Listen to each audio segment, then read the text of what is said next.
was looking forward to seeing her, and I'd spoken to her on Monday. She'd rung me on the Monday afternoon because we had to pick her up. I was supposed to be picking her up in Manchester on the Wednesday. So we were sort of working out times, and then I was thinking, am I going to drive there or not? Because I don't know where I'm going in Manchester. And I'm talking about what she wanted to eat when she came home. I got home from work because I left work early so I could go on the night out, waiting for her to say, oh, I've arrived. And I didn't hear anything, so I sat down and had my tea, just thought I'll wait. And turned the news on, it was ITV News, and heard there'd been a bus crash in France.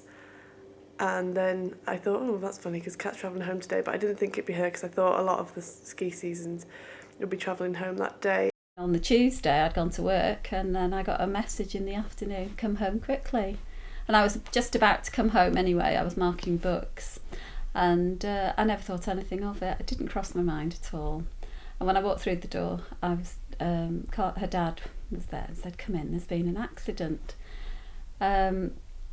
So I thought it was Carl who'd hurt himself, because the previous week, I don't know if Catrin said, he'd had an operation, and I'd been a bit worried about him being at home on his own in case he slipped or fell over, so I thought he was pulling my leg, thought it was that, and then he said, no, it's Catrin. Tried to call her dad at home, and he didn't answer for about 3 times. And then so I tried to get in touch with Hannah, one of our friends who was out there as well, and she told me she couldn't say anything until she'd spoken to her dad. So I knew something bad had happened then. And finally got through to her dad, and he said she'd been in an accident. All we know is she's hurt her left arm. She's okay. She's gone straight to hospital, and they can't tell us anymore. And that was that for that day. And then it got to the next couple of days when we found out what really happened. We had to phone, he'd be given a phone number to phone in France, the hospital in France, Grenoble. And we hadn't been given any details initially about what had happened to her. I suppose they didn't want to tell us straight away what had happened. And so we phoned the hospital in Grenoble, and then they said she was going to be taken from Grenoble Hospital to Lyon to the Burns place, to the Burns ward, Burns Hospital. And they said it was very serious. And it was actually quite difficult. I didn't speak to the person on the phone. Carl spoke to them, and what we got the impression was they said that her arm was they were worried about her arm. So from that we thought, oh, maybe it's just her arm that's hurt.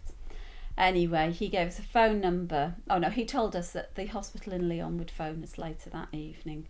So of course we waited and nobody phoned. So in the end we were trawling through phone numbers in Lyon, because we didn't know which hospital it was.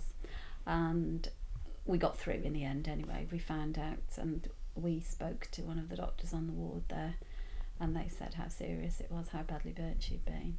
And by then, obviously, we'd be making plans to fly out there the following day. It was on the Friday afternoon when he had the phone call. By that time, her mum and brother had flown out there, but her dad couldn't fly, unfortunately. He had the phone call to say how bad it actually was, and that she'd be in a coma for 6 weeks. And then he phoned me, and that's when I knew that's how, it was worse than it was. And then it was obviously longer than 6 weeks, and it kept going on longer, and then we knew it was getting worse and worse by the day. So it's I'd describe it as a very surreal situation, because to be honest, I didn't know what I wanted to know, apart from how bad is it and is she going to survive. I can remember asking what are her chances and being told that amount. I saw her in the first weekend of August. Went to the hospital with my mum and dad. And I spoke to all the doctors first. One of them took me into a room to explain how it would be, what to expect. And then I went to see her, and that was probably the biggest shock of my life. It was worse than we imagined. Beforehand, her mum showed us a picture of her, but it wasn't a very good quality picture, and it was dark, and it was just kind of a blur. All we saw was her, and she was bald, obviously, and burned, but it wasn't as bad as the real thing. I've never seen anything like it. We didn't expect it. I was in shock for the rest of the day. I couldn't speak to anyone. As soon as I left, I was fine in the hospital. As soon as I got in the car, I burst into tears. My mum and dad were even, crying. it was just a shock, a massive shock. I've never seen anything like it. She was having hallucinations. She didn't even understand what was going on. She was asking me why this happened to her.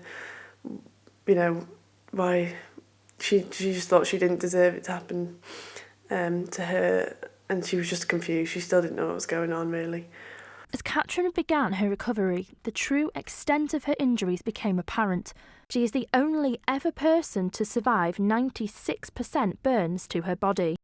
She had to learn to walk and talk again. The pain she was in is unimaginable, and yet Catrin battled on, more determined than ever to get back to a normal life. Now coming up to the 2-year anniversary of the accident that nearly claimed her life, Catrin has spent 4 weeks in a unique skin clinic in France, funded by the Katie Piper Foundation, and plans to go back in the coming weeks. I was apprehensive, but more than that, my mum and dad were apprehensive about leaving me in France again, because last time they left me in France for a long period of time, I didn't come home. Well, I did come home, but I came home in an air ambulance. So when they left me that first time, they burst into tears when they were leaving the room. And I'm not emotional, so I didn't cry at all. But I could see why they were apprehensive. But now they know that like what the place is like, and that it's a safe place, and it's probably the best place to be if something's going to happen, because there's doctors and nurses around 24/7. If you have burns to your hands, you can have a lot of problems with them in the future. For example, if you look at mine, so I've had the tips of my left hand amputated. So I find it very difficult to do tasks like pinching and everyday tasks. Like I can't curl my hands over very well. Like I can't clutch things. I can't grab things very easily. So they work on hands like this. But then I've also got this hand, which is, it looks normal from the outset. If I hold it like this, it just looks like a hand that is in a ball. But I can't stretch it any further than that. So they can work on this kind of hand by using different methods to stretch the fingers, and they can stimulate the nerves, which is one of my issues. My nerves have had to regrow, and your hands use nerves to work properly. So they did different things to try and stimulate the nerves, etc., etc. So they did a lot of hand therapy, which was good. I don't know what's going to happen in the future, what she wants to do. Originally she wants to go to uni, and she was talking about going recently, but I don't know now. I don't care now though. I think she's got a second chance, and I think she can do what she wants. I don't really mind what she does, apart from travel too far, because you think, oh no, what happened, what if? But it was a chance in a million, something like that happening anyway. So I don't know. It's it does make you think, you know, these things can happen without you realising it, and you should just don't take things for granted and just do what you want.